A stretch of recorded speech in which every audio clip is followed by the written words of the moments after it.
Let me tell you, Johnny, this one's going to the moon, this one's going to Grand Central Station, and this one's going to the American presidency. Because I'll say it now, I'll say it then, and then I'll say it again. Long live rabbit fighters, and long live everyone I know. Got it. All right. Welcome to Rabbit Fighters. I never know that. I never know the quote. Yeah. I go to Grand Central Station 2 or 3 days a week. So you know. I'd be super impressed if you guys knew this. Wait, so the hell is that from? Go to see. What is it? No clues? Okay. What about a hint? Clues. Yeah, clues. It's from a band. It's from an album. The band is from Tennessee. And they have Diarrhea Planet. There you go. It's the intro to Loose Jewels, the album by Diarrhea Planet. Wow. I only guessed it because I know that band is from Tennessee, and I know you, and I know that you like them. Yeah, 5 guitars. I do not. 5 guitars. I saw them live. I saw them in Chicago. They were at West Fest in Chicago, and I was like, "This is a good band for a little street festival, man." And then they were like, "We're Diarrhea Planet," and I'm like, "That's why you're playing on a street in the middle of Chicago. That's why." Name. If you named yourself Radiohead, you'd be going places. Well, welcome to Rabbit Fighters, friends. Today's a special one, not only because we're celebrating our 20th episode, 20. What does that put us at, Brian? Is that we're on the 99th? Above the 99th percentile. Forget that one statistic, but yeah, it's statistically most podcasts just crash and burn after 20 episodes. Yes. So I feel like we're on a sweet trajectory. If we make it past this one, we've done it. It's like Thelma and Louise. We're just gonna jump off. So going off a cliff to the moon. Off a cliff to the moon. But it's also special because we've got a good friend here. He's a noted Weezer expert. He's the host of Quarantine Comics and Modern Minorities, and he's also he may or may not have worked with the likes of Edward Norton and Sung Kang. Welcome to the show, my dear friend Raman. God damn you, half Japanese girls.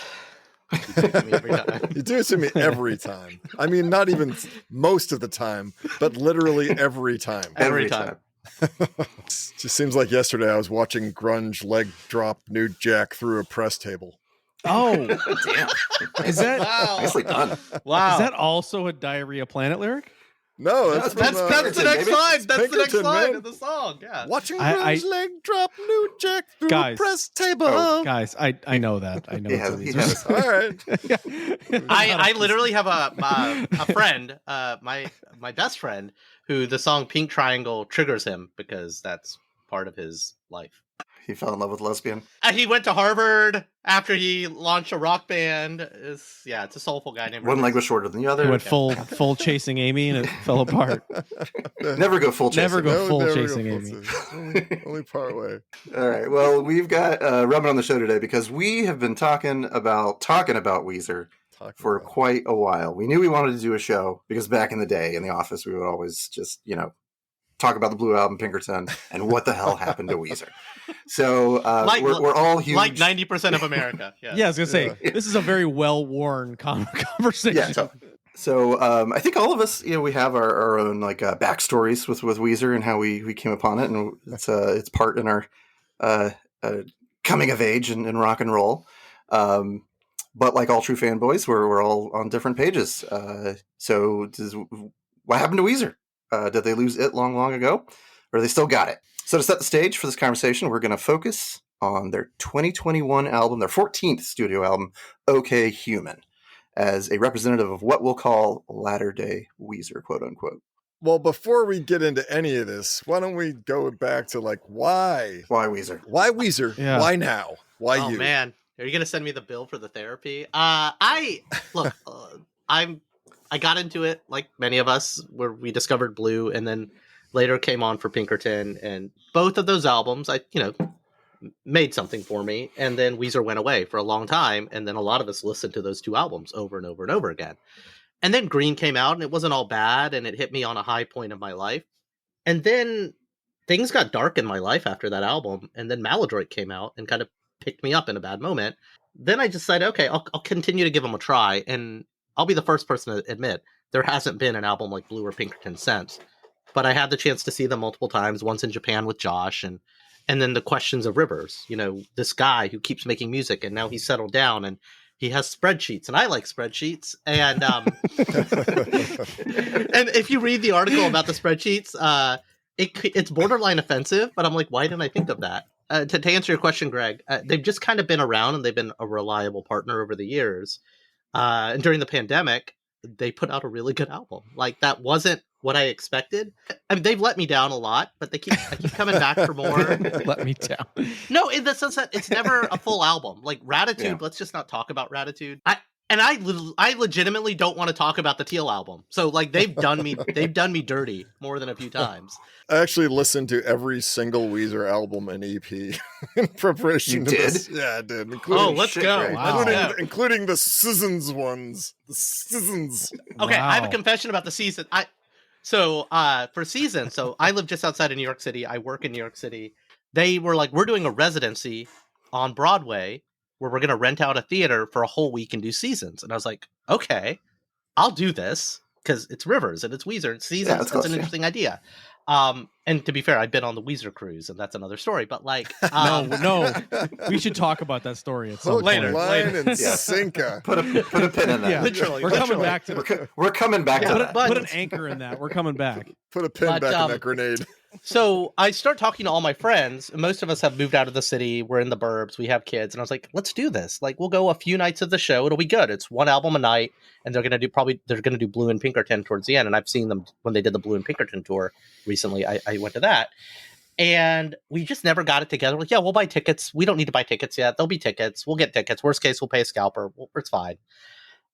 Rivers canceled the show because not enough people bought tickets. And I feel like it's my fault because so many people had the same non-committal relationship with making the schlep down to the city. I let Rivers down. Rivers, I'm so sorry. He let you down so many times, Yeah. and then you let him down. No, put but out he brought me back. Like, okay, It's like poetry. Okay Human during the pandemic was one of those things. It was in my opinion, a beautiful album in a dark time. And so every once in a while he'll pull something out. He'll pull a rabbit out of the hat, I guess is what I'd say, Greg.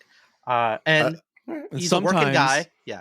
Sometimes he pulls a turd out called the Teal album. What I'd say about Weezer is they put their head down and they do the work. And sometimes it's turds, but they take more at bats. They continue to take at bats. Man, they And take every a once in a lot while of something. bats. Yeah, that's fine though. Because I hate to say it, they don't need the money because he's got his house in Malibu, he's got his wife and kids, he's got a job, he's got a studio. He literally gets to go to work every day and send his kids off to school and just make the thing he wants to do. And I just respect that because I have a job and it pays the money and it's fine and it sometimes gets to be an outlet, but it's a job, man. He gets to make stuff that people like, and sometimes they don't like it, but he doesn't give a shit. He doesn't need to make money from it. He made that clear in Pork and Beans. He doesn't. He ain't got a thing to prove to you. Yeah. Or you. He or made you, or you. that abundantly clear. Yeah. This is my take on Weezer. Please. Okay, please. so you know the movie Groundhog Day, right? Starring Bill Murray. Groundhog Day is the Weezer story. But the movie starts where he has the magical day with Andy McDowell that he's been working up to the whole time. And then the next day starts over again and he's like, here's what you have to do, man. Recreate that magical day with Andy McDowell. So he goes through all the motions that they went through on the last day, and all the spontaneity is quietly like squeezed out of all those moments. Like they fall over in a snowbank and he's like, the kids are throwing snowballs. And like, she's like, yeah, something's off. He just tries to recreate that magical moment again and again. And I feel like this is what they're doing. Like they made the Blue album and it was like this massive hit. And he was like, yeah, and then he did the Pinkerton, and he just was so unable to accept criticism, after that like he now does these little tries at getting artistic, and then he's like, I gotta go back to the magical day. And each magical day they try to do, it's a Weezer album with no title to it, and it's us in a different colored background, is like less than the last one they did with that shit. Diminishing returns, yeah. Then by the Black Album, you're like, this is horseshit. This is a bad album. You were doing bad things to people who love you. Stop it. You're in the Leslie Jones camp, I'm sensing. So, yeah. No, I mean, like, I like a bunch of tracks on a bunch of albums, even in the middle. I mean, I think the problem is, though, I listened to the whole goddamn catalog, and this waterboarded yourself. Yeah. It's an overload of, you know, the self-pitying man baby crap that he does on so many. He's like, rolling through the club, I'm the booty man. And the next song, he's like, why can't I have a relationship? Everybody leaves me. Gee, I wonder why you're having trouble keeping a relationship. But he's not. Hang on. Those are songs. But he's not. That's the thing. It's all. And to be clear, I don't know why we hold Weezer to the same fucking standard as the Beatles. It's a good question. Name one band that consistently puts out blues and Pinkertons. They don't. My go-to for this is Neil Young. Where Neil Young does what Neil Young wants to do. And if Neil Young wants to put out a bunch of electronic albums in a row and drop the guitar, and his label drops him because he's making music unrepresentative of the Neil Young brand, which actually happened to him. They sued him because they were like, you son of a bitch. We signed a contract for Neil Young records, and then you picked up a keyboard and made like this notes for you and stuff. So Neil Young does whatever the hell Neil Young wants. And if you don't like it, that's fine. You can hang out for the next one. I feel like Weezer is chasing the tail. They're like, they're going for, and I saw this brief interview with him. Cuomo was talking about, I think it was Ratitude or Hurley or one of those fuckers.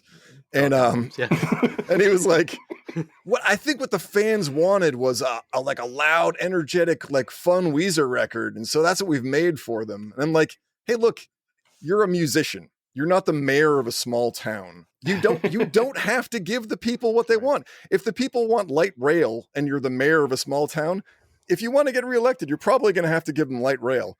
If you're a musician and you already have money, you don't have to do shit that they want. You can make 50 albums in a row that they hate and then come back with, you know, Ragged Glory, and people will be like, oh, God damn it. And they'll see you play. That's the premise of this podcast. We don't give anybody what they want. Look how successful we are. Yeah.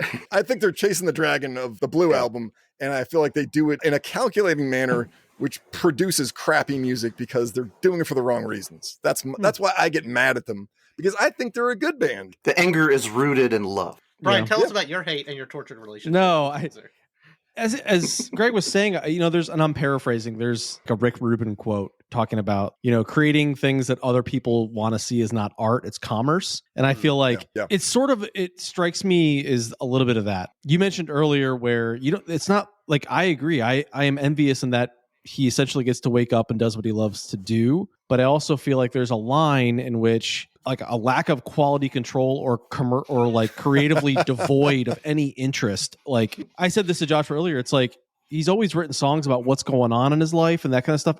It's just now the stuff he's talking about I could give a shit about. Like it's just it's for me, that's what kills me is it's the lyrics that drive me insane. Yeah, like you said in an email he's a lazy writer, right?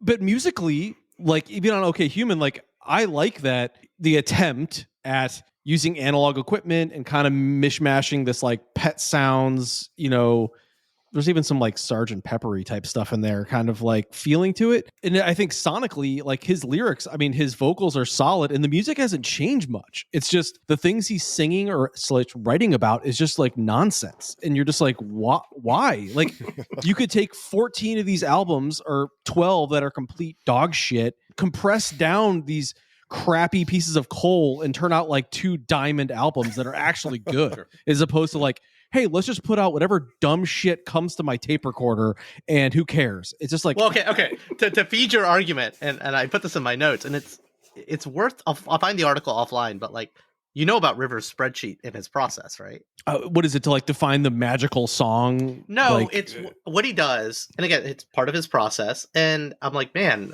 I should spreadsheet my life, or maybe here's why not. He's always writing in a journal, and what he does is he puts that in a spreadsheet, and he, you know, how many syllables, how many words, and he like basically metadatas the shit out of it. And then separately, he goes into his home studio in the morning, and he just kind of like jams out and just writes down riffs, and he files and tags them all away, and then he mix and matches some, and so he's like algorithming the shit out of music nowadays, which is less personal. To your wow, point, how romantic! I know, right? Of an album writing process is this. thing. So what was the process on Surf Wax America? What was the process? Drugs. There wasn't one back then. Only in dreams. There wasn't- Like there- back in the day. There wasn't one back then, right? Drugs and Exactly. sex. That's Yeah. That doesn't Exactly. That's the difference. That's not sustainable though. No, but to It's your true. point, you have a good point where it's like who's perpetually putting out great albums. I think this is a sticking point a lot of with people who love the Blue Album and Pinkerton that are of at least my generation or age, is that I wondered how much of it is just an emotional connection to the time, place, and albums that were coming out. But I think objectively, like the Green Album came out, like I was all on board, man. Like I'm gonna go see this band, and I heard that thing, and I was just like, "What? We waited 5 years for this thing for Hash Green Album's Pipe? like the Phantom who gives Menace. a shit." The Green It's like- Album and the Phantom Menace are the same thing, in my opinion. I Yeah, actually it's like just- the Green Album. I think the Green Album's pretty good. I mean, but I'm saying it's like but to your point, it's like there's this thing, and we've built it up emotionally, and we've like you have this love for this thing, and you're like they're gonna come back and save. Be this band they were before, and they were completely not the band they were anymore. And it's just like, what the fuck happened? It's one of those few times I could think where a massive fan base has like been like, your first 2 albums are good, now we hate you. Actually, you know what? this The is Green kinda Album like- isn't the Phantom Menace. The Green Album is the Force Yeah. Awakens. It's the Force Awakens. yeah, exactly. It's the Force Awakens. It's like they have a Death Star planet instead of the Death Star. The biggest difference to me with the Green Album, this is the first time I listened to the Green Album, and I don't even know how many years I went back and listened to it, and I was like jamming out to it. Like it's actually like I love it at this point. I like it. But at the time, the thing I noticed between the energy of the Blue Album and Pinkerton and Green, this is going to sound weird, is the drums. Patrick Wilson, he's got stuff to do on the Blue Album and Pinkerton. Like his riffs in between everything, like he's actually drumming really well. But from the Green Album onward, the songs are really, really simple.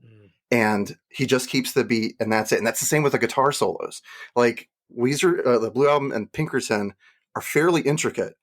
But as soon as Green Album arrived, the guitar solos are exactly the same as the chorus. There's no like ups and downs or anything like that. It's just repeat. To that point, how much of Weezer is just the River Cuomo show? Because like I feel like it's not as bad as Billy Corrigan. It's not as bad as Billy Corrigan, right? Go to the website. The picture is just. But what I'm trying to say is Where's like the rest of the band? it's so formulaic and just whatever that it's sometimes it is no one else in like I actually thought about that. I was like, does anybody else in this band like want to do anything creative with their life? Because this is like churning out the same shit. I mean, granted, like you said, they gotta be bored. rich. I'm like, yeah, but it's like if I was at Brian Bell, the guitarist, like he's just been doing the same shit for like 20 years. I don't know. It's like the band hasn't changed. Like they haven't changed sonically in any way. I gotta say, when the musical Cats closed on Broadway after its initial run, they had an interview with this lady who was a dancer for every single fucking performance of Cats from when it opened to when Cats closed, and they were like, "Hey." Was it like 30, 40 years? What was that? It was a lifetime. And they were like, "Hey, do you ever wish that you quit Cats and done something else?" And she was like, "You know what? I'm a dancer and I got paid every day to do what I love. And I don't care that it was Cats every day. Someone paid me to be a dancer every day of my life. And I put 2 kids through college and I have 3 properties 2 in New York and 1 somewhere else. Well, and it paid Off of Cats? off of Cats as a dancer." And she was like, "That's my job." And I did my job on a steady gig for decades. And like, I no regrets. And I'm like, yeah, there's something to be said for that. That's an interesting concept. Like, yeah, if I'm hanging out with my buddies all day and we're in a band and we like each other, but I feel like I'd like to think at some point I'd be like, "Hey man, I wrote this other song. Maybe we could play this." Or he's like, "Fuck no, spreadsheet. All we do is look at the spreadsheet." It's like, no, fuck, all right, And man, I'll that's just why play my George songs. Harrison I'll went play- to the Traveling Wilburys, right? So Yeah. The first album was really good. You'll play 1, 3, 5, 7 power chords and shut the fuck up, Brian. I'd be like, okay, like, all right. Weezer it's a company band now. It's a company band. They played Salesforce. I saw them play Dreamforce. I saw them play. It wasn't even Dreamforce. It was Trailhead X. It was the developer conference. Wow. Yeah. Betty off And them dirty. I was there in San Francisco, and people were like, "Are you going to see Weezer?" I'm like, "Hell yeah, I'm going to see." It was a free Weezer show, and they were great. They're a great live band. Rivers' voice still sounds like Rivers' voice. He still sounds great. The band is more skilled than they were when they started out with the Blue album and Pinkerton. They bring out the hits that you want to hear, and then some new stuff that they know tracks well.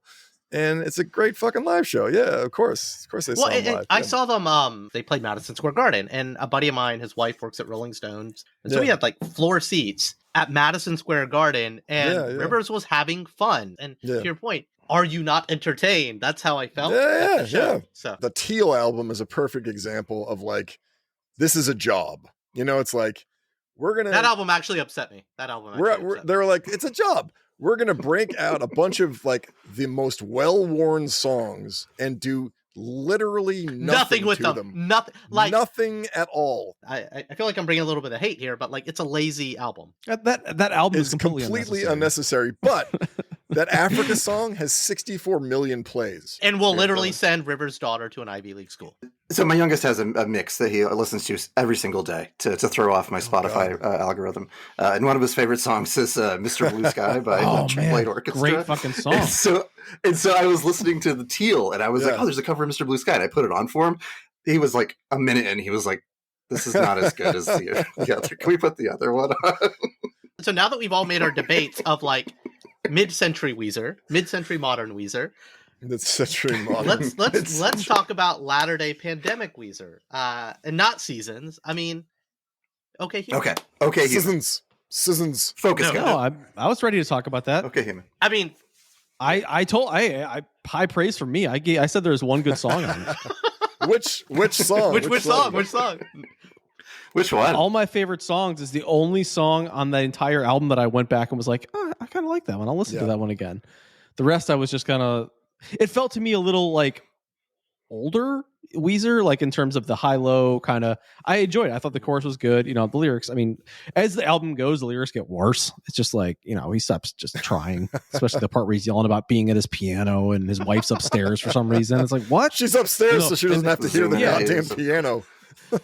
I'm on Audible and I'm eating Cheez-Its, listening to the Grapes of Wrath. It's just like whatever's random around him. It's like I got a latte. It's like, what the fuck are you talking about? Windowsill. Like, it's a spreadsheet. It's a spreadsheet. It's a spreadsheet talking. Yeah. Oh, $100 bill fell out of my pocket. Oh, sorry, it was $1,000 bill. I'm so rich. Whatever. No, was that a lyric? No, but you could be. That's my point. It could have been. Brian, you actually inceptioned me with your lazy writing comment. So when I went back to like truly listen to it, not just listen on the subway or doing work while listening to it, I caught the spreadsheeting and the lazification of the lyrics. But I also caught some like really smart ones, like, you know, something while I'm playing my piano, he talks about Kim Jong-un could like blow up the world. I'm like, oh, okay, that's dark. Thank you. Yeah, but it's just so on point with everything. You know, like think about the lyrics in Pinkerton, which are so like personal and slightly obscure. It's just a different type of writing where you're just like, it's where people, I feel like if you try to write something, and maybe Greg can speak to this, if you've ever tried to like write a song or do something like that, like, or write words on a page or do a short story or something, like I like the stories that where someone's like gonna fucking bleed. Yeah. Like give me something super vulnerable, open yourself up. Like, and I feel like that's kind of what he was doing on the first two albums is like, hey, open up your diary. Someone steal this and just like let all this bleed out of something that's intimate and interesting. And I'm not sure I want to share this. When it comes to you know, writing, music making, all that type of stuff is like when you're letting someone into a very special, like intimate place that people aren't usually allowed in, is like when you make some like amazing stuff. And here it's just like when you use a spreadsheet and it's super cheesy and just bullshit. Like I went on a Ouija board and made a song. It's like there's no emotion to that. There's no like anything in it.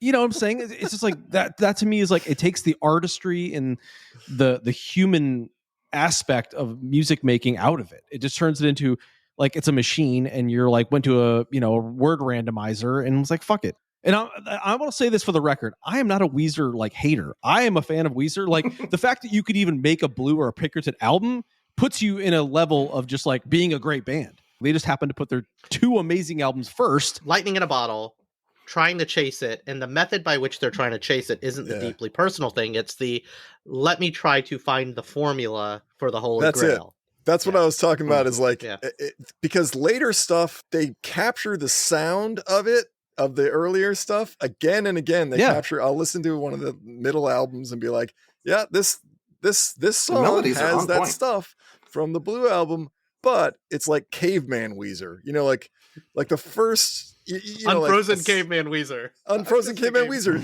like a song like Hold Me on Make Believe, right? Goes, hold me. That's like an entire phrase. And I'm like, he merged cells in the spreadsheet. He did merge and center. I never told you guys that. Oh my God. Merge and center for the whole line.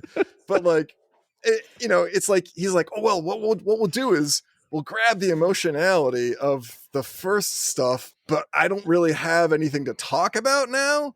So I'm going to keep the emotionality, but like put some like ooga ooga version of the lyrics in that doesn't like say anything. He's just trying to go back to that stuff. And he has this song like Back to the Shack. He's like, you know, which is an awful fucking song, by the way, an awful song. It's a travesty of a song. He's like, they have so many songs where he's like, I want to go back to when I was a kid and I was drinking pop on the side of the sidewalk. Josh, how do you feel? It was Make Believe that did it for me. I stuck through it through Green Album, and then Maladroit was okay, but then Make Believe came out, and I was just like, "Fuck this! I'm out. This is terrible." And at that time, like when Matt Sharp left the band, he had done the Rentals, and he had put out 2 fantastic albums. So the comparison at the time was like, I'll take the Rentals and leave Weezer behind. So I lost track around Make Believe. But in listening to all these, and I went back and I listened to all the Color albums, I hit like a theory. Rivers' songwriting, it's perfect for other artists. His melodies, they're on point. Like that musically, they're fantastic songs, but the lyrics don't match. Like lyrics don't match him. Doesn't match the band. If Weezer had broken up after Green Album, and he had continued to be like a songwriter, just in the background, selling his songs to other artists and making them famous, I think those songs would be a lot more tolerable coming out of a Miley Cyrus or like if Smash Mouth did Back to the Shack. Smash Mouth, rest in peace. Smash Mouth could do Back to the Shack. They would do it the exact same way. They would do it exactly the same. Want to go back to the shack. I mean, what did I listen to? Like the California Kids. All the songs about California. Stop writing songs about California. Kid, and like he writes like really offensive songs about women too, like, you know, Smart Girls. I'm like, God damn, that's an offensive fucking song. That's mid-century, and I don't disagree with you. There's so many. Early Beastie Boys. Like they're fucking. There's one that was like, Thank God for Girls, which is one of the worst songs ever written. Oh my God. I think Hurley has 2 on it. What is it? Where's My Sex? Oh my God, that's a shit song. Funny story about that song. He was talking to his daughter who was young, and she was saying, "Where's my socks? Where's my socks?" And he wrote that because she just kept saying, "Where's my socks?" Right. And then he changed it to do that. Anyway, so the original song is "Where's my socks." Completely dumbass, offensive song. Yeah, and Smart Girls. He's like, it's basically like, Smart Girls, give me them by the dozen. I want all the smart girls. Just heap them on my lap. I'm like, yeah, so you're just objectifying smart girls as opposed to like hot girls or whatever the heck else you could sing about. It's just the attitude toward women in a bunch of his songs is, I find, pretty gross. And I feel like it probably isn't him, but then he's just playing this part to be like party guy, party Rivers, because he knows when you play this live, people are all going to go Smart Girls and like jump around and stuff. I'd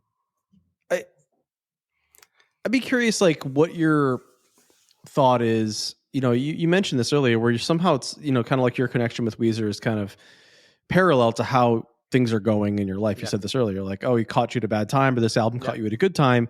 When you listen to these latter albums, like, are you thinking like this is a good album, or are you thinking from the perspective of like, hey, there's a couple good tracks on here, and that's all I really care about? During early Weezer, teens and 20s, those years sucked. I don't want to go back to those in my life. But somewhere around late 20s, mid 30s, and I'm in my early 40s now, like, I'm pretty self-actualized. Things are pretty good, right?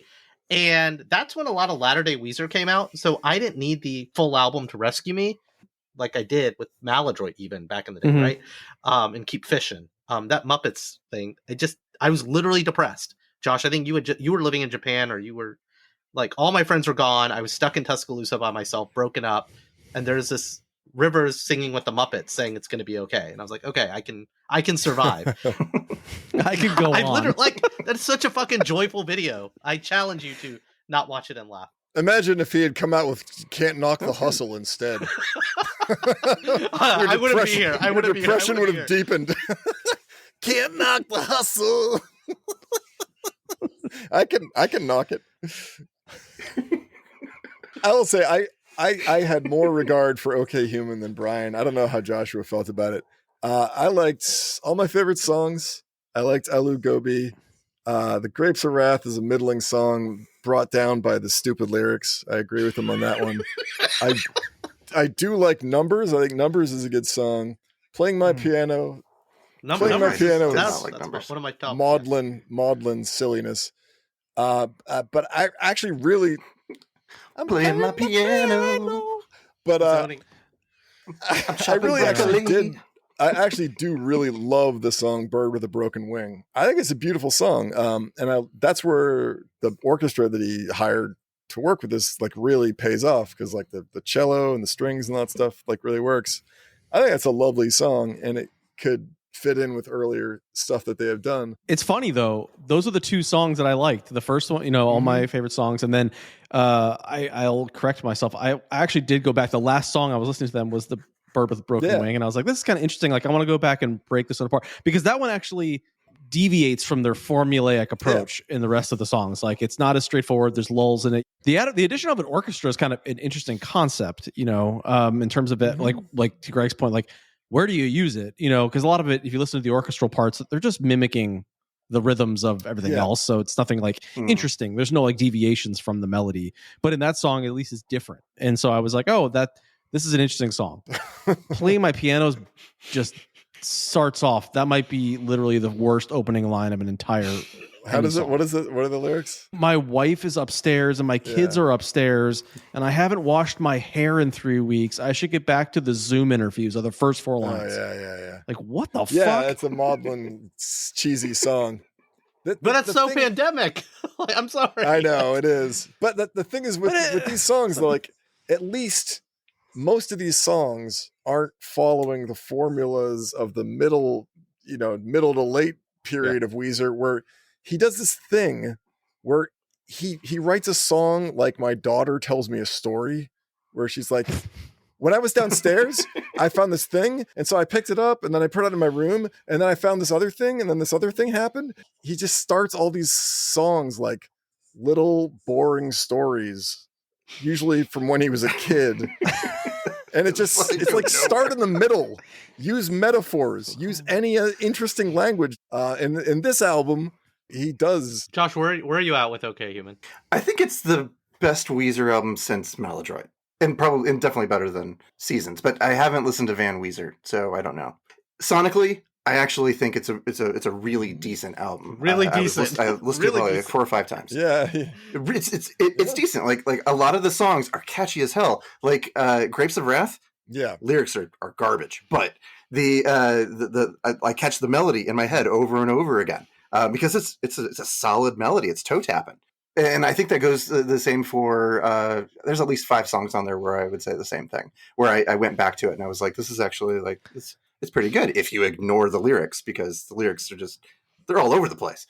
So yeah, that's where I'm at with it. Are we grading it at this point, or are we just continuing to?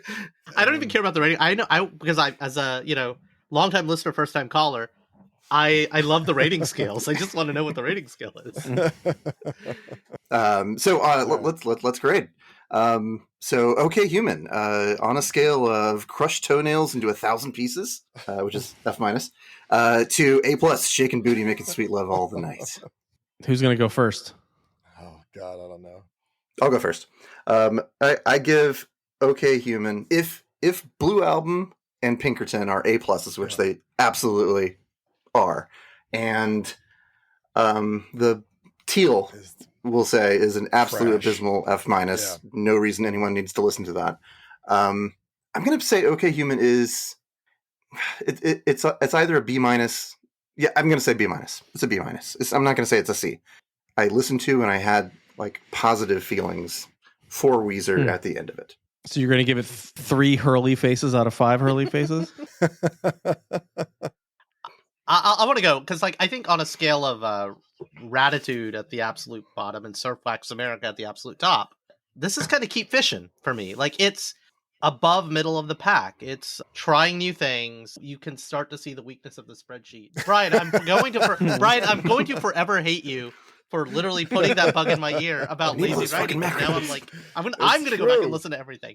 I mean, it's pretty obvious. I mean, I've had this veil of ignorance. Ignorance is bliss. Exactly. So I'd go B+, borderline A minus. I think for a lot of people, first 2 Weezer albums, deeply personal. I've kept Weezer as a personal friend of mine for years, and hit me at a moment. It hit us all and that's the other thing. Again, I fundamentally believe with films, with comics, with TV shows, like watching Battlestar Galactica today, and not in a post 9/11 America, it doesn't hunt the same way. Watching Lost today doesn't work. Mm-mm. And listening to OK Human in mid-early pandemic, like, did something for me. So anyway, yeah, B+, A minus for me. wow, it's getting high scores. I mean, you're talking to Brian. 2 top Weezer fans from Alabama, so Y'all see him at the Chucker? Yeah, they play the Played Chucker. Chucker a couple times, I hear. Throwback to a previous episode. Oh, I've there, been to Raman. the Chucker, guys.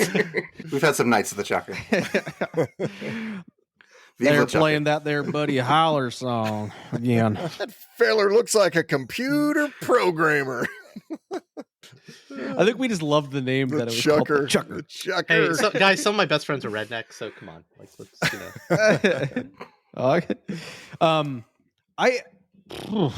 God, I'm not gonna like slam it like you think I'm gonna slam it.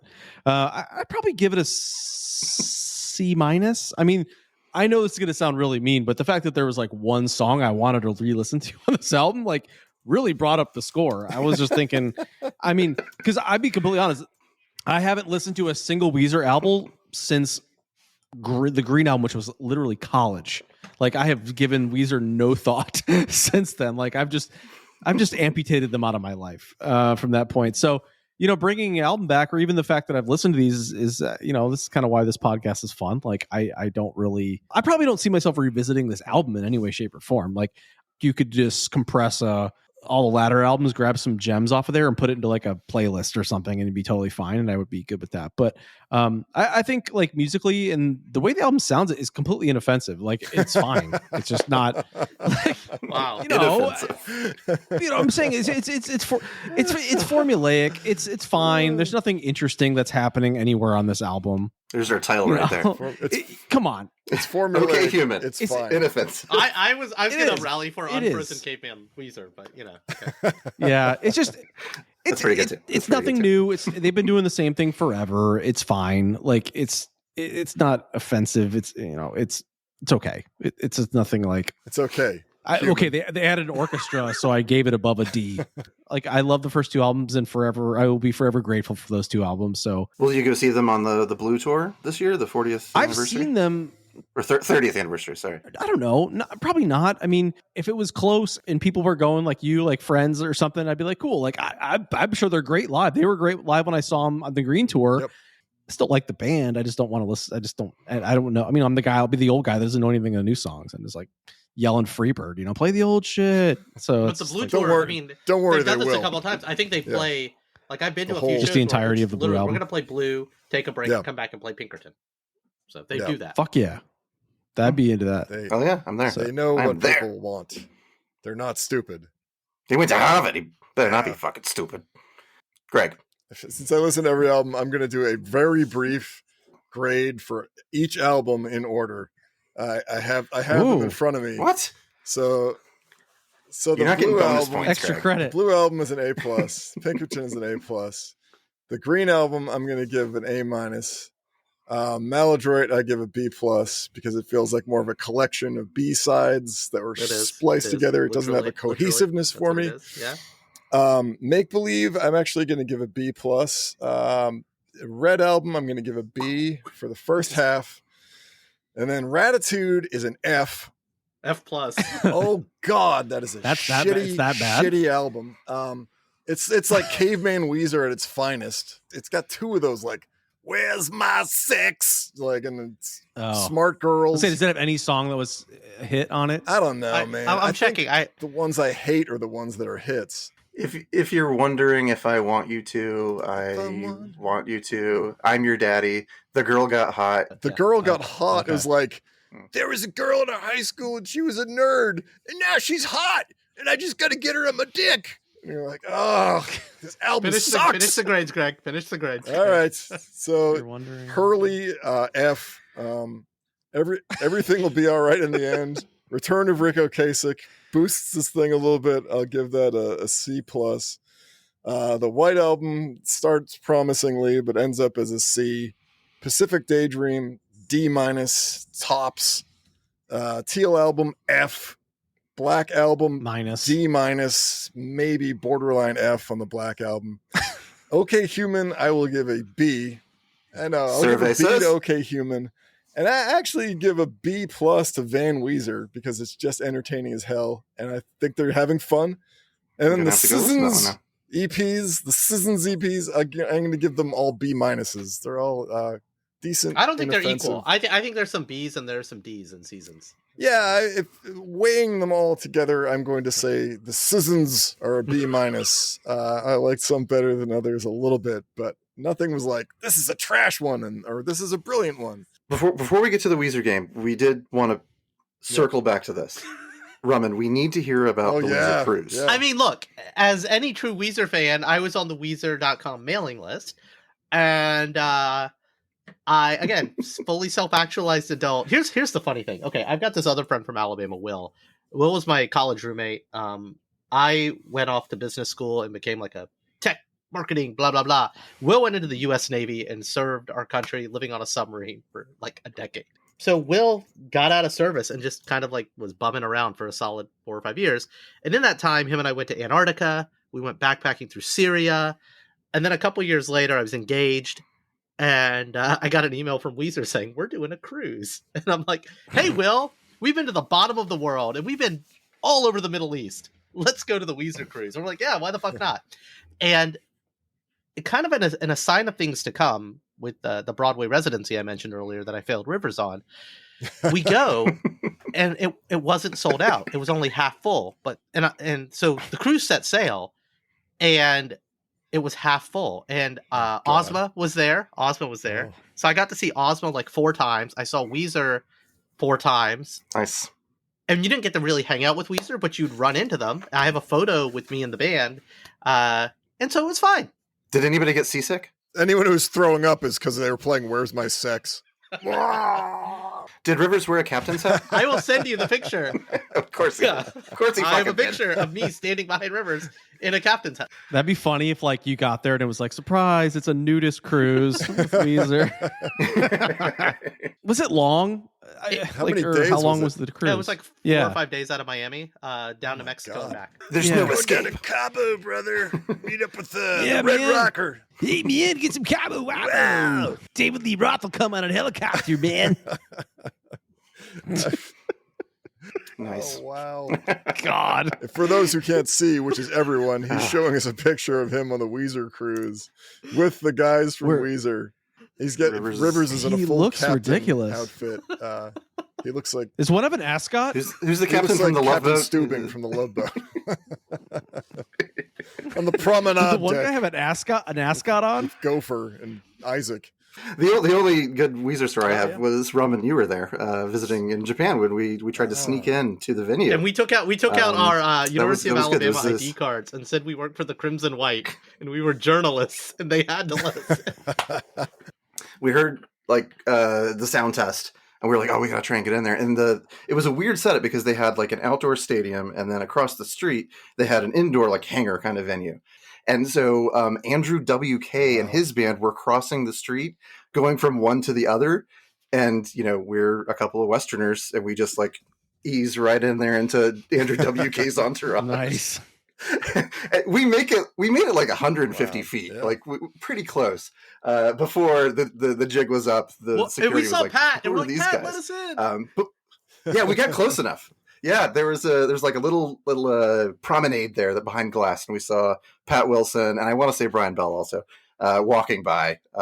We waved. I think he waved back. But then the next day, we got to see Yeah, we the got kicked Hives out. open for Weezer, open for Guns N' Roses. I'm in Japan. I'm with my friend Josh. I get to see these three bands. It was overall one of the best show experiences because of the confluence of everything. And we were in Andrew W.K. for like a half a second. When you were in Andrew W.K.'s band very shortly, did you feel as if you needed to party hard, like when you were walking?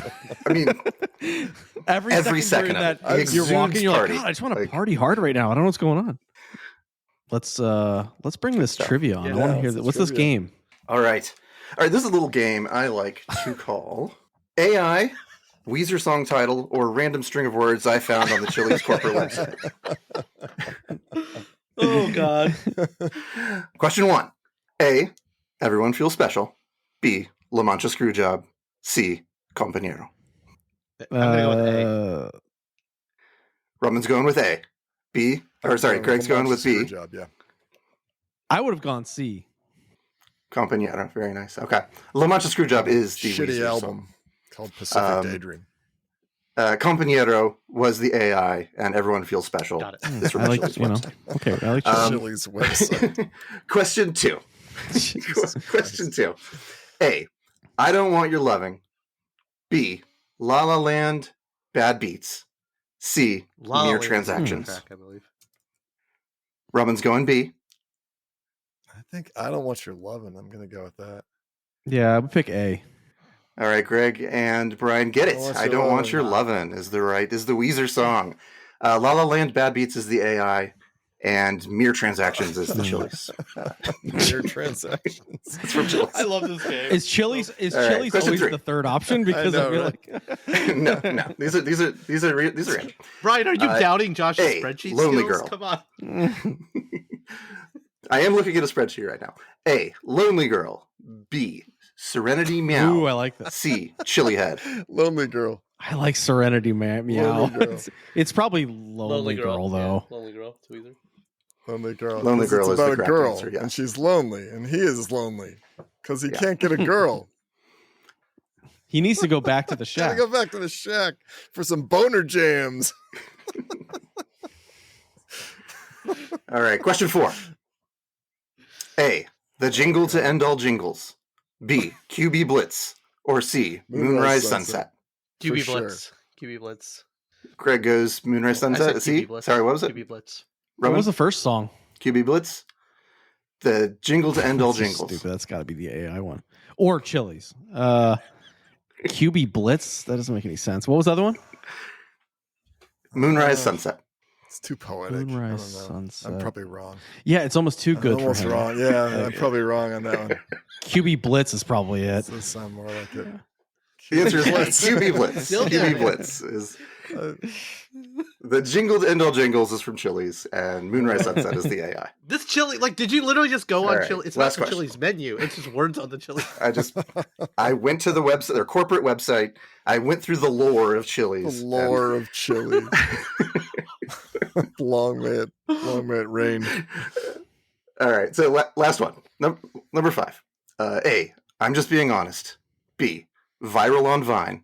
C, it's just Twin Peaks. Definitely. Hey, yeah.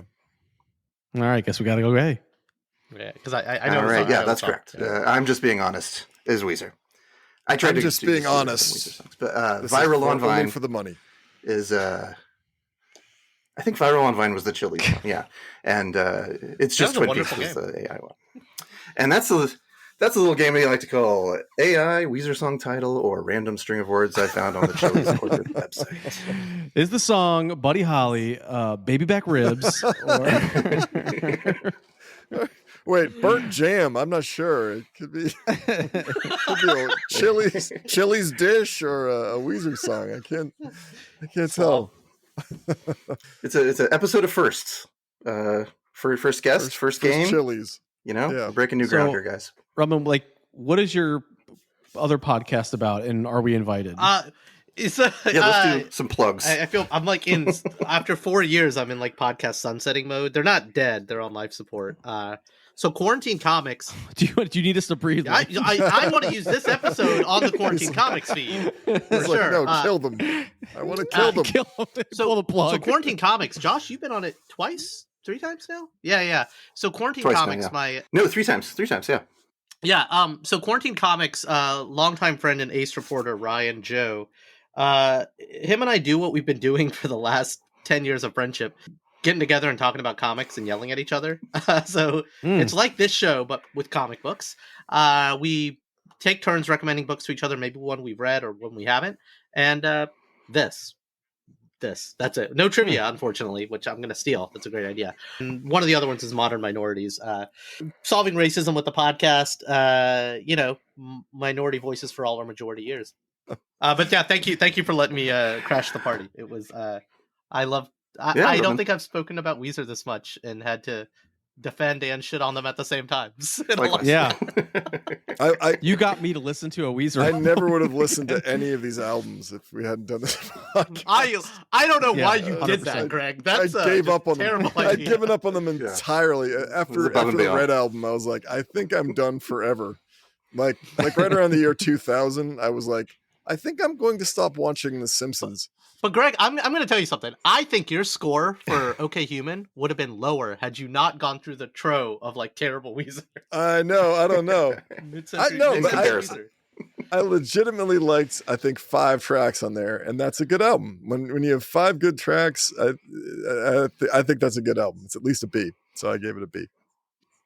What? All right. What's happening next week? What do we got? Don't we have a rando, or are we episode 21, which will put us into the upper echelon of all podcasts of all time.